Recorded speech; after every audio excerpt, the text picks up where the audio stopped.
오늘 우리에게 주시는 하나님의 말씀은 갈라디아서 6장 6절로 10절의 말씀입니다. 이제 저물어가는 이 5월 마지막 주일에 우리가 이 땅에서 살아갈 때 어떤 삶을 살아가야 되는지, 우리의 신앙생활은 어떤 신앙생활이어야 하는지 우리 한번 깊이 생각하면서 오늘 우리에게 주신 이 갈라디아서 6장 6절로 10절의 말씀 일어나서 다 같이 함께 선포하겠습니다. 나에게 주시는 말씀으로 경건하게 경이로운 마음으로 또 사모하는 마음으로 함께 같이 선포하겠습니다. 6절부터 시작. 가르침을 받는 자는 말씀을 가르치는 자와 모든 좋은 것을 함께 하라. 스스로 속이지 말라. 하나님은 업신여김을 받지 아니하시나니 사람이 무엇으로 심든지 그대로 거두리라. 자기의 육체를 위하여 심는 자는 육체로부터 썩어질 것을 거두고 성령을 위하여 심는 자는 성령으로부터 영생을 거두리라. 우리가 선을 행하되 낙심하지 말지니 포기하지 아니하면 때가 이름에 거두리라. 그러므로 우리는 기회 있는 대로 모든 이에게 착한 일을 하되 더욱 믿음의 가정들에게 할지니라. 아멘. 우리 옆 사람과 인사하십시다. 주의 이름으로 사랑합니다. 잘 나오셨습니다. 말씀으로 은혜 받읍시다. 인사하시고 앉으시기 바랍니다. 저는 계절의 여왕이라고 하는 이 5월, 가정의 달이라고 하는 이 5월 마지막 달에 마지막 주일에 우리에게 주시는 갈라디아서 6장 6절로 10절의 말씀을 가지고 아름다운 인생의 열매라는 제목으로 말씀을 나눌 때 우리에게도 열매가 있는 이 5월, 우리에게도 뭔가 심어서 결실을 바라보는 이 5월이 될 수 있기를 먼저 주의 이름으로 축원합니다. 우리가 잘 아는 소설 가운데 길은 여기에라는 유명한 소설이 있습니다.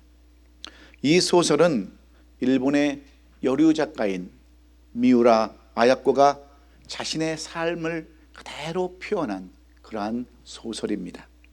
이 여인은 세계적인 베스트셀러의 작가가 되기까지 너무나도 아프고 힘든 그러한 삶을 살았던 것을 생생하게 묘사해 놓고 있습니다.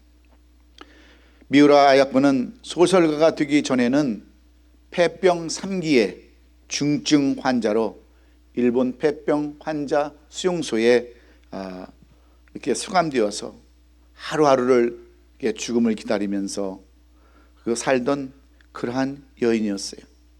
외롭게 죽음과 싸우면서 긴 죽음의 터널을 소망 없이 지나야만 했던 슬픈 여인, 외로운 여인이었습니다.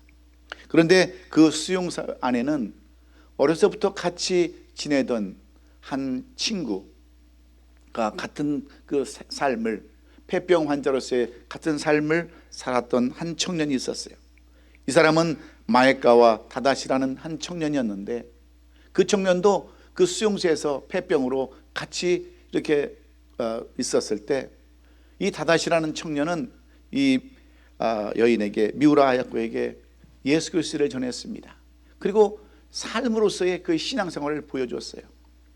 아무 소망도 없이 절망 가운데 살아갈 수밖에 없었던 이 미우라 아야코에게 예수 그리스도의 복음을 전함으로 말미암아 그는 모질게 마음을 먹고 이 여인에게 전도함으로 인해서 이 여인은 그때부터 예수 그리스도를 받아들이기 시작했습니다. 마지막까지 사랑의 집념을 태우면서 예수 그리스도의 사랑을 전했을 때 이 여인은 그 복음을 받아들이고 비로소 새로운 삶을 살게 되었습니다.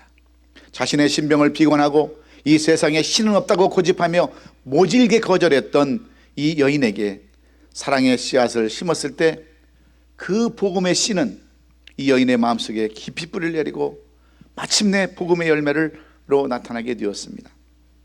다다시라는 한 청년이 심은 복음의 씨앗이 마침내 싹이 나서 열매를 맺게 되었다고 하는 것입니다.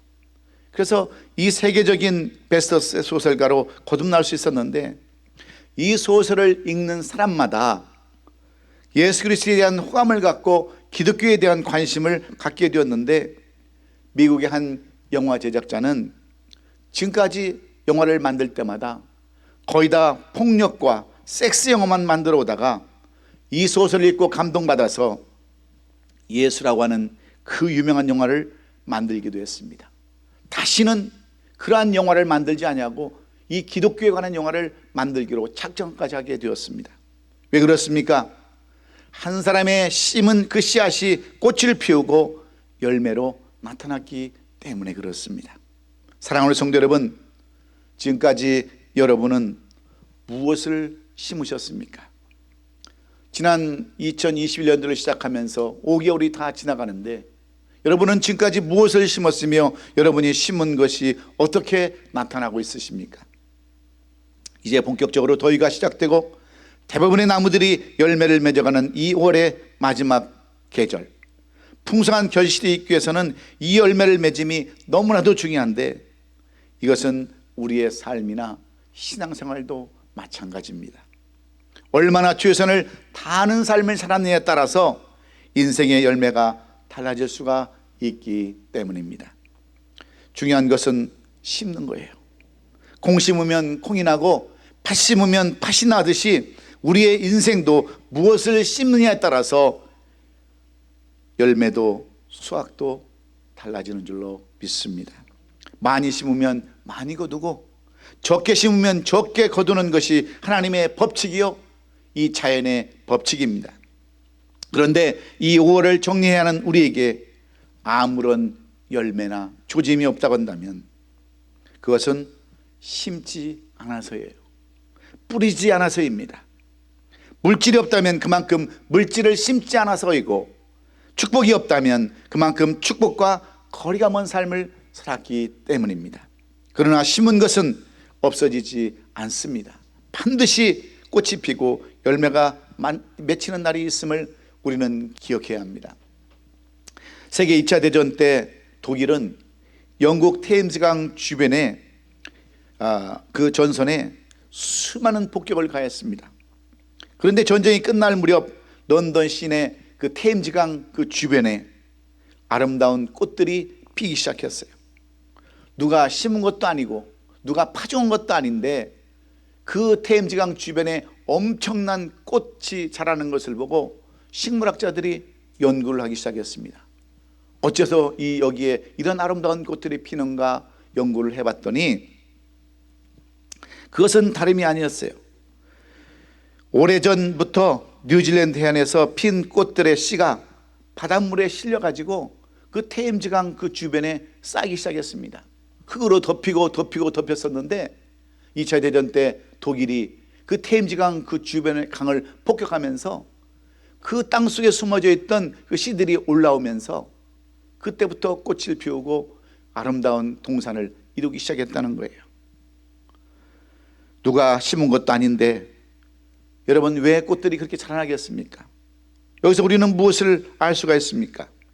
뿌려진 것은 언젠가는 반드시 싹이 트고 꽃을 피운다고 하는 그러한 자연적인 법칙을 우리가 알아야 하기 때문입니다. 그래서 성경은 늘 준비된 자와 준비되지 못한 자의 그러한 이야기를 열처녀의 비유로 말씀해 주고 있는 거예요. 마태복음 25장에 기록한 것처럼 슬기로운 5처녀와 미련한 5처녀의 비유로 교훈해 주기를 원하고 있는데, 이것은 마치 천국은 등불을 들고 신랑을 맞이하는 10처녀와 같다고 하시면서 기름을 준비한 5처녀, 그리고 준비하지 못한 어리석은 5처녀의 이야기로 우리에게 교훈해 주고 있습니다. 내가 정말 그 준비하지 못한 처녀들에게는 내가 너희를 도무지 알지 못한다 하시면서 책망하시는 말씀이 마태복음 25장에 나타나는 10처녀의 비유입니다. 뿐만 아니라 달란트 비유를 들어서도 또다시 준비하는 자와 준비하지 못한 자의 그러한 삶에 대해서 말씀해 주고 있습니다. 어떤 사람이 타국을 갈 적에 종들을 불러서 어떤 사람에게는 5달란트를 남겨줍니다. 어떤 사람에게는 2달란트, 어떤 사람에게는 1달란트를 남겨주고 떠났는데, 그가 돌아와 보니까 5달란트를 받은 사람은 10달란트를 만들어 놨습니다. 2달란트 받은 사람은 4달란트를 만들었습니다. 그런데 1달란트를 받은 사람은 그저 1달란트만 쥐고 있는 것을 보면서 책망하시는 말씀. 그가 무슨 말씀을 합니까? 너는 밖에 나가 슬피 이를 갈며 울 것이다 라고 하는 책망의 말씀을 주시는 것은 우리에게 무엇을 의미해 주는 거예요? 이 말씀 속에서 교훈해 주는 것은 여러분, 하나님의 법칙은 심은 대로 거둔다는 것을 말씀해 주시기를 원하시는 것입니다. 하나님은 그냥 하늘에서 떨어뜨리는 분이 아니시라 심고 거두게 하시는 분이시며 해치시고 찾고 모으시는 분이심을 말씀해 주기를 원하는 것입니다. 우리 삶도 마찬가지입니다. 우리 신앙도 마찬가지예요. 어떤 삶을 사느냐에 따라서 달라지기도 하고 변화받기도 한다는 것을 강조해 주기 위함입니다. 수고하면 수고한 대로, 행하면 행한 대로 이루어진다고 하는 가장 지극하고 평범한 기본적인 원리를 우리에게 소개해 주고 있는 겁니다. 그런데 오늘 본문도 마찬가지예요. 사도 바울을 이 갈라디아에 있는 교회와 성도들에게 아름다운 인생의 열매를 맺는 비결을 말씀해 주기를 원하고 있어요. 오늘 이 본문이 인 갈라디아서는요, 비록 6장밖에 되지 않는 짧은 서신입니다. 그렇지만 이 서신은 바울이 현존하는 서신 가운데 가장 먼저 기록된 서신이고요, 뿐만 아니라 할례와 율법 준수로 상징되는 유대법과 상관없는 이방인의 구원에 초점을 맞춰져 있는 제2의 로마서라고도 불리는 그러한 서신이 바로 이 갈라디아서입니다. 그리고 바울과 예루살렘 공회의 관계에서 중요한 문제들을 여기서 다루고 있습니다. 또한 이 서신은 기독교 공동체의 성격과 목적, 공동체가 안팎으로 겪는 갈등, 공동체의 구성원들의 상호간의 관계, 이런 것들을 자세하게 설명해 놓은 그러한 내용들이 바로 이 갈라디아에 다 기록되어 있습니다. 그리고 신학적인 질문, 그런 것들을 다 기록하고 있는데, 첫째는 다른 복음의 유입으로 인해서 발생한 신학적 혼선과 회심자들의 급작스러운 그러한 변절, 그리스도의 복음으로부터 이탈하는 위험성을 여기서 지적해 주고 있는 것이 여러분 갈라디아서의 특징입니다. 그리고 도덕적 방종주의에 빠져서 그 사람들이 위험에 빠질 그런 것에 대해서도 여기 이 갈라디아서는 쓰고 있습니다. 유대교의 위협과 함께 도덕적 방종주의의 경향은 매주 초기부터 갈라디아 교회를 위협해 왔습니다. 이단들의 그러한 여러 가지 일들이 이 갈라디아 교회 성도들의 마음을 뒤흔들어 놓았기 때문에 사도 바울은 그들을 위해서 어떻게 우리가 신앙생활을 해야 아름다운 열매를 맺을 수 있는가를 이 갈라디아서에 조목조목 자세히 기록해 놓았는데, 그동안 교회를 세우기 위해서 수고한 그 노력이 헛되지 않기 위해서 이탈 방지책과 더불어 헌신의 증진을 위하여 이 글을 쓰게 되었다고 하는 목적이 있음을 우리가 염두에 두고 이 말씀을 들어야 합니다. 이와 같은 상황에서 공동체의 와해와 위기를 극복하고 다시 믿음을 회복하여 그리스도 안에 머물도록 헌신을 촉구하는 사도 바울의 권면입니다. 우리 오늘 이경훈 장로님께서 기도하셨던 것처럼 다시 우리가 회복해서 이제 이 긴 팬데믹을 지나가지고 뭔가 새로운 삶을 살아야 하는 그 이유를 우리에게 말씀해 주는 내용이 바로 이 갈라디아서예요. 그러면서 이 갈라디아 교회 성도들이 맺어야 할 열매는 어떤 열매이며 어떻게 아름다운 인생의 열매를 맺는 비결이 무엇인가, 신앙생활은 어떻게 해야 되는가, 쉼 때 어떻게 심어야 하는가, 그 비결을 자세하게 설명하고 있는 말씀이 오늘 이 본문의 말씀인데, 여러분 그 비결이 어디에 있다라고 말씀합니까? 우리가 씨를 심 때 뿌려야 돼. 어떻게 뿌려야 아름다운 열매로 잘 자랄 수 있는가에 대해서 오늘 성경은 가르쳐주고 있는 것입니다. 여러분, 우리는 뭔가 큰 일을 이루기 위해서, 그리고 뭔가 정말 일을 이루기 위해서 많은 것을 심고 뿌리고 노력을 합니다. 그런데 아무리 우리가 심고 뿌리고 노력한다 할지라도 여러분 그 열매가 맺지 못하는 경우가 얼마나 많이 있습니까? 그래서 성경은, 이 사도 바울은 오늘 우리에게 그 비결을 말씀해 주기를 원하는 거예요. 여러분들이 진정 아름다운 열매를 맺기를 원한다면, 인생에 후회 없는 그런 삶을 살아가기를 원한다면 이렇게 심어라, 이렇게 신앙생활해라, 이렇게 믿음생활해라고 가르쳐주는 내용인데, 첫째는 그 비결이 무엇일까요?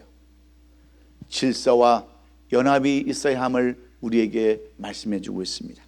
좋은 열매를 맺고 좋은 결실을 하려면 무엇보다도 질서가 있어야 하고 서로 연합해야 한다고 하는 그러한 말씀입니다.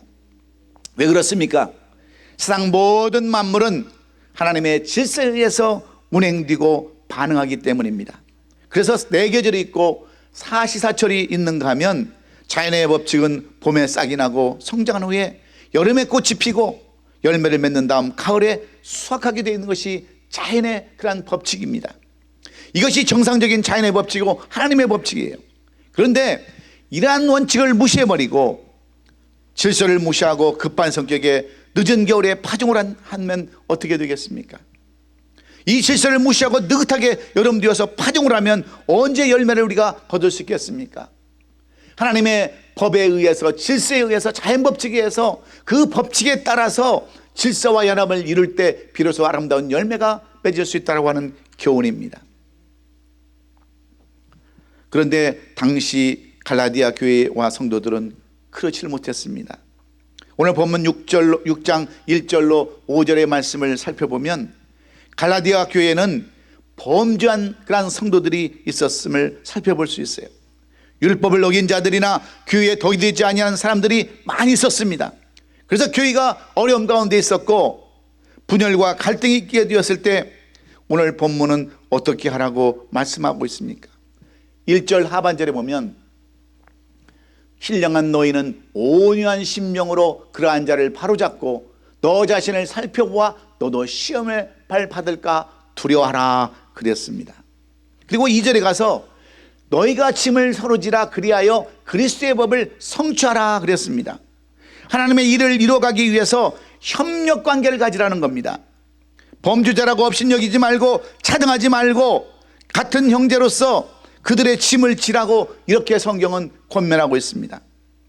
그리고 오늘 본문 6절에 가서 가르침을 받는 자는 말씀을 가르치는 자와 좋은 것을 함께하라 이렇게 조언하고 있어요. 이 말씀의 의미는 한마디로 관계를 잘 가져라 그런 의미와 같은 줄로 믿습니다. 말씀을 받는 자와 말씀을 가르치는 자는 어찌 보면 지배자와 피지배자와 같은 위아래 관계를 나타내는 것 같지만 사실은 협력관계, 연합관계를 말씀해 주고 있는 거예요. 그래서 좋은 것을 함께하라고 하는 겁니다. 특별히 당시 갈라디아 교회 성도들은 사도 바울의 복음을 받아들이고 그리스도인으로 개종하였지만 그들은 잘못된 교회에 빠져서 질서를 무시해버리고 대적하는 일들이 많았습니다. 그리스도인 안에 서 있으면 만인이 평등하다고 하는 그러한 의미를 가지고 위아래 분간을 못했어요. 너나 나나 다 똑같지. 나이 많은 사람이나 나이 젊은 사람이나 다 그리스도 안에서 형제지하면서 위아래를 무시해버리고 그들은 살아갔어요. 이것을 안타깝게 여긴 사도 바울은 그래도 교회 안에서는 질서를 지키고 연합을 해라 이렇게 말씀하는 겁니다. 아무리 좋은 일을 한다 할지라도 그 안에 질서가 없고 연합이 없으면 결국은 좋은 열매를 맺지 못하기 때문입니다. 예를 들면 그런 거예요. 자신은 내 부모는 돈이 없어서 쩔쩔 굶고 있는데 자기는 어려운 사람들 돕는다 그러면서 부모를 돌보지 않는 그런 사람은 여러분 질서를 모르는 사람이라는 거죠. 교회에 가서 봉사하고 헌신하고 그 교회에 신경 쓰는 사람들, 자기 교회는 돌보지 않고 남의 교회 가서 헌신하고 봉사하고 헌신하는 것, 이런 것들은 질서에 맞지 않는다는 겁니다. 자신의 가정은 돌보지 않은 채 남의 가정 돌봐주는 것은 질서에 어긋난다는 그런 말과 똑같아요. 하나님의 법칙과 원칙은 그리스도인이 하나님의 일을 하되 먼저 질서 안에서 협력하고 연합하는 것을 강조하고 있음을 우리는 잊지 말아야 합니다. 사랑하는 성도 여러분, 여러분은 어떻습니까? 독불장군처럼 나는 내 일만 하면 된다고 생각하고 위아래 질서도 없이 일을 한다면 하나님은 그 일을 기뻐하지 않을 겁니다. 그 일은 오래 지속되지 못할 겁니다. 꽃은 있을지라도 열매 없는, 그래서 무화과나무를 저주해버렸던 그러한 내용과 무엇이 여러분 다를 바가 있겠습니다. 아름다운 열매를 맺기를 원하신다면 사랑으로서 그리스도인으로서의 질서를 지켜야 합니다. 그리고 하나가 되어야 아름다운 열매가 맺기에 우리 교회의 모든 성도들은 아름다운 질서를 지키고 아름다운 관계를 유지한 채 이 5월을 서로 사랑하고 덮어주고 용서하면서 이 5월을 시작하는 5월을 이렇게 끝내는 우리 성도들이 찾을 수 있기를 먼저 주의 이름으로 축원합니다. 그리고 두 번째로 우리가 아름다운 그런 열매를 맺기를 원한다면 우리 삶 속에 긍휼과 사랑의 마음이 있어야 함을 강조하고 있습니다. 인생의 아름다운 열매를 맺으려면 무엇보다도 그 마음에 사랑과 긍휼함이 있어야 함을 강조하고 있습니다. 그래서 사도 바울은 본문 7절에서 뭐라고 얘기합니까? 스스로 속이지 말라. 하나님은 업신여김을 받지 아니하시나니 사람이 무엇으로 심든지 그대로 거두리라 그랬습니다. 겉으로는 하나님의 영광을 위해서 한다고 말하면서 실제로는 자신의 유익이나 자신의 영광을 위해서 심는 경우가 많았기에 사도 바울은 먼저 스스로 속이지 말라 이렇게 말하고 있습니다. 왜냐하면 속임수에는 그 어떠한 사랑도 긍휼도 없는 거짓 행위이기 때문에 그렇습니다. 그래서 사도 바울은 무엇보다도 사랑과 곧 정이 있어야 한다고 이렇게 가르치고 있는 거예요. 그래야 서로 신뢰하게 되고 아름다운 관계를 만들어갈 수 있기 때문입니다. 사람 살아가는 데 있어서 이것보다 우선되어야 할 것은 아무것도 없습니다. 그래서 우리말에 인지상정이라는 말이 있지 않습니까? 제가 옛날에도 한번 이 설교를 한 적이 있는데 인지상정이라는 것은 우리 인간의 기본적인 정의예요. 누구나 다 가지고 있는 그 정의인데 이 말의 유래는 옛날 중국 춘추 시대 제나라의 왕이었던 환공의 신하 관중으로부터 나온 이야기가 인지상정입니다. 환공은 관중을 신하로 두어서 모든 국사를 의논하고 나라를 태평성대의 나라로 세웠습니다. 그런데 이 관중도 인생 철학이 바로 인지상정이었어요. 사람이 그 아무리 지혜가 많고 힘이 있고 충성스러워도 그 사람의 안에 인간적인 정이 없으면 그 사람은 잘못된 사람이라는 것이 이 관중이 가졌던 인생 철학이었어요. 그러니까 사람이 사람다운 정이 없으면 그런 사람은 필요 없는 사람이다, 그런 이야기입니다. 그래서 이 관중이 이제 나이가 많아서 죽게 되었을 때 그 춘추시대 제나라 왕이었던 환공이 이 사람을 찾아왔어요. 이 관중을 찾아왔어요. 그때 관중이 그 병들어 죽어가는 그 마당에서 이 환공에게 간절하게 부탁한 유언이 있어요. 왕이시여, 사람이 아무리 좋아도 정이 없는 사람은 절대로 옆에 두지 마세요. 왜냐하면 그 당시 이 환공 옆에는 그 충신이었던 여가와 수조와 개방이라는 사람이 있었습니다. 그럼에도 불구하고 이 관중은 그런 사람을 가까이 하지 말라고 그랬어요. 그런데 이 환공이 이 관중의 조언을, 그 마지막 유언을 받아들이지 않습니다. 내게 있어서 여가는 자신의 아들을 죽여서 그 인육을 갖다가 먹여가지고 왕을 살게 했던 그런 충신이었어요. 그런가 하면 수주라는 사람은 스스로 자신의 그 성기를 거세해가지고 나는 세상 것 아무것도 필요 없습니다, 왕만이 내 모든 것입니다라고 충성을 맹세한 사람이 수주예요. 그리고 개방이라는 사람은 아버지가 돌아가셨는데도 불구하고 국사가 나라 일이 너무나 많아서 아버지 장례식에도 안 가고 나라 일에 충성했던 사람이 바로 개방이었어요. 이런 사람을 멀리하라고 했던 그 관중의 이야기를 그 제나라 왕 환공은 듣지 않았습니다. 그래서 그들을 끝까지 품어 안았어요. 그럴 때 이 관중은 이 왕에게 또다시 마지막 숨 넘어가는 소리로 유언을 남겨요. 아무리 사람이 정이 많다, 정이 없다 할지라도 자신의 아들을 죽여서 자신의 아들을 사랑하지 못한 사람이 어떻게 남을 사랑할 수 있겠습니까? 수주라는 사람이 자신의 그 육체를 다 거세가면서 그 왕을 섬긴다고 그러는데 자기 몸을 사랑하지 못하는 사람이 어떻게 남의 몸을 사랑할 수 있겠습니까? 아버지를 사랑하지 못하면서 어떻게 남의 아버지를 사랑하고 남을 사랑할 수 있겠습니까? 이런 사람들은 다 잘못된 것입니다라고 그렇게 부탁을 하고 유언을 남겼지만, 제나라 관공은 끝내 말을 듣지 않고 그들을 품어놨을 때 몇 년 후에 그들은, 이 제나라 왕 관공은 어떻게 됐습니까? 그들의 모략으로 결국은 죽임을 당하고 제나라는 망하고 말았습니다. 그럴 때 그 후에 이 관중이 얘기했던 인지상정, 사람은 무엇보다도 정이 있어야 되는 거예요. 사랑이 있어야 되는 거예요. 이것을 얘기하고 있는 것입니다. 그런 사람은 친구도 이웃으로도 사귀지 말라는 거예요. 나는 여기까지만 마음을 연다고 하는 큰 매몰찬 사람들, 나는 나밖에 모른다고 하는 매정한 사람들과는 상종도 하지 말라는 겁니다. 우리 인간, 죄 많고 허물 많은 인간에게서 정마저 빼어놓으면 그것은 더 이상 인간이 아니기 때문에 그렇습니다. 정이고 사랑이기 때문에 그래요. 사랑하는 성도 여러분, 우리 교회가 그래도 왜 좋은 교회인지 아십니까? 왜 이 정도라도 명맥을 유지하고 있는 줄 아세요? 바로 정이 있는 사람들이 모였기 때문에 그렇습니다. 비록 우리는 가진 것은 없지만, 믿음은 많지 않지만, 가장 기본적인 정이 많은 사람들이 모였기 때문에 그렇습니다. 자신들도 없으면서 없는 사람들, 불쌍한 사람들, 도와주려고 애쓰는 그 아름다운 마음들이 있기 때문에 그래요.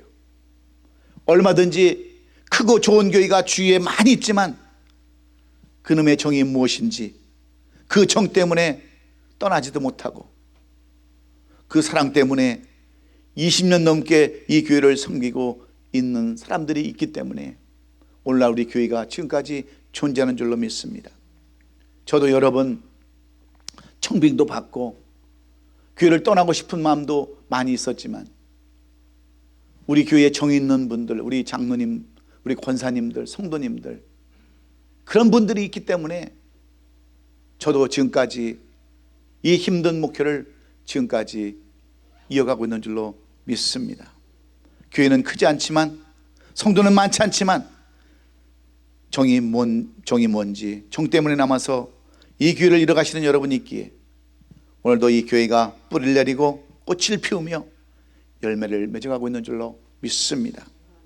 그러므로 인생의 아름다운 열매에도 긍휼과 사랑으로 맺을 수 있기를 주의 이름으로 축원합니다.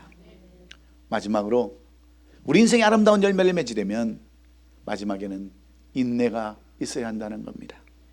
오늘 9절의 말씀을 보면 우리가 선을 행하되 낙심하지 말지니 포기하지 아니하면 때가 이름에 거두리라 했습니다. 무슨 말씀입니까? 싹이 나고 꽃이 피고 열매를 맺는 시간의 차이가 있을 수는 있으나 낙심하지 말고 피곤해 지치지 말고 열매를 기대하며 기다리라고 하는 그러한 말씀과 같습니다. 선을 행하다가 피곤해하지 마세요. 피곤해하지 않냐고 지쳐 쓰러지지 않는다면 반드시 꽃이 피고 열매를 거두게 되기 때문입니다. 이것이 바로 하나님의 법칙이요 자연의 법칙이기 때문에 그래요. 그럼에도 불구하고 이 엄연한 진리를 유변하고 만우리 여기는 사람들이 얼마나 많이 있습니까? 그래서 온전한 열매를 거두지 못하고 실패하며 좌절하는 사람들이 우리 주위에는 너무나도 많이 있습니다. 많은 사람들이 하나님의 은혜를 갈구하고 하나님의 은혜를 원하지만 아직까지 임하지 않는 은혜를 기다리다가 지쳐서 하나님을 원망하고 교회를 떠나는 사람들이 얼마나 많이 있습니까? 그런데 하나님은 오래 참으라는 거예요. 하나님의 때가 이를 때까지 하나님께서 모든 것을 다 하시고 베풀어 줄 그때까지 조금만 더 참으라는 거예요. 이 조금만이 없어서 우리는 얼마나 실패할 때가 많이 있습니까? 그 좋은 길을 놓칠 때가 얼마나 많이 있습니까? 저도 때로는 목회하면서 얼마나 힘든 때가 많이 있는지 모릅니다. 지금 저는 좌골신경통이 와가지고요, 오른쪽 다리를 거의 못 쓸 정도로 지금 힘든 가운데 있지만, 여러분 하나님의 그 놀라우신 약속의 말씀이 있기에 참고 인내하면서 기다리는 거예요. 조금만 기다리면, 인내하면 내가 너를 위해서 나의 때를 보여줄 것이라고 한 하나님의 음성 때문에 이렇게 참고 기다리는 줄로 믿습니다. 동남아시아 여러 나라 가운데서 비교적 힘들이지 아니하고 부를 누리는 나라를 우리가 말한다고 한다면 우리는 말레이시아를 이야기할 수 있습니다. 그 이유는 아주 오래전 그들의 조상들이 말레이시아 그 전 지역에다가 고무나무를 심었기 때문입니다. 그 나라는 남북으로 끝없이 가도 거의 다 고무나무입니다. 고무가 그냥 물 흐르듯이 줄줄 흘러내립니다. 나라 전체 수입의 3분의 1이 이 고무 사업으로 채워지는데, 앞세대가 나무를 심고 후세대가 그 열매를 지금 거두고 있는 거예요. 그들은 이 기다림이라고 하는 미학을 미리 알았기 때문에 후세를 위해서 여러분 열심히 고목나무를 심어가지고 후대들은 그 기다림의 그 지금 복을 받고 있는 것이 이 기다림의 아름다운 그러한 모습이에요. 여러분 얼마나 참았습니까? 여러분 얼마나 기다리고 살았습니까? 가정도 직장도 사업도 모든 것도 하나님이 역사하시는 날까지 참고 기다리면 반드시 아름다운 좋은 열매가 있는 줄로 믿습니다. 이것을 깨닫고 참아 기다리며 부지런히 선과 복음의 진리에 씨를 뿌리는 것이 우리 그리스도인의 삶입니다. 그래서 피곤하지 아니하면 거두리라 이렇게 말씀하시는 거예요. 낙심하지 않고 끝까지 하나님의 편에 서서 씨를 뿌리는 자에게 축복의 역사를 이루게 하신다고 주님은 약속하고 계십니다. 그러므로 피곤해하지 말고 낙심하지 마십시오. 쉽게 낙심하거나 절망에 빠지지 마십시오. 오히려 고난 중에서 더 끈질기게 하나님을 바라보고 끝까지 하나님의 능력을 의지하며 신뢰하는 사람에게 하나님은 반드시 좋은 열매로, 아름다운 열매로 맺게 하실 줄로 믿습니다. 그 꿈을 우리는 일시적으로 좀은 실패한 것 같이 보이지만 하나님 안에 있으면 결코 실패는 없습니다. 이것이 바로 기다림이에요. 지금까지 아직까지 이루지 못한 일들이 여러분에게 있으시다면 조금만 더 기다리세요. 참으세요. 오래 참으면 결국은 복으로 나타나기 때문에 지금 교회가 많이 부흥하지 못하고 내 삶이 막 풍성하게 이루지 못한다 할지라도 조금만 우리가 심고 뿌리고 기다린다면 반드시 좋은 열매, 아름다운 열매가 있는 줄로 믿습니다. 그리스도 예수 안에 있는 자에게는 결단코 실패가 없습니다. 그러므로 우리는 더 적극적인 자세를 가지고 어려운 현실을 극복하며 부정적인 현실을 이기고 살아가야 될 줄로 믿습니다. 이것이야말로 하나님을 끝까지 신뢰하는 자들의 생활 태도입니다. 하나님께서는 바로 여러분을 통해서 축복의 열매를 거두시기를 원하시기 때문에 우리는 믿음이 무엇인지, 신앙이 무엇인지, 삶이 무엇인지를 바로 알아야 되는 거예요. 하나님께서는 바로 여러분을 통해서 축복의 열매를 거두시기를 원하는데 그것은 보지 못하는 증거가 우리에게 있기 때문인 줄로 믿습니다. 그래서 우리는 예수님께서도 사셨던 그러한 삶을 우리도 본받으며 살아야 돼요. 예수님은 하나님과 동등하신 분이시지만 성자로서 질서를 지키셨고 끝까지 하나님과 연합해서 인생 최고의 열매, 부활과 승천의 영광을 맛보셨습니다. 수없이 밀려오는 배신과 아픔을 당했으면서도 끝까지 사랑으로 마무리 지어서 긍휼을 베푸셔서 마지막 십자가에 달리셨어도 마지막 그 수금이 끊어져 가면서도 아버지여 저들을 용서하여 주옵소서, 저들이 저희의 죄를 알지 못하면서 용서를 하나님은 예수님은 구하셨어요. 그래서 여러분 아름다운 여러분 영광의 그 주인공으로 나타나지 않았습니까? 뿐만 아니라 십자가에 달리시면서 끝까지 참고 인내하심으로 골고다의 산 증인이 되셨습니다. 여러분 우리에게 필요한 것이 무엇입니까? 우리에게도 질서와 연합이 필요합니다. 긍휼과 사랑의 마음이 우리에게 필요합니다. 끝까지 인내하고 참는 그러한 마음으로 이 5월을 잘 장식해서 6월에는 우리에게 풍성한 열매, 가을에는 더 많은 것들을 거두는 그러한 저와 여러분이 될 수 있기를 우리 구주 예수 그리스도의 이름으로 축원합니다. 기도하겠습니다.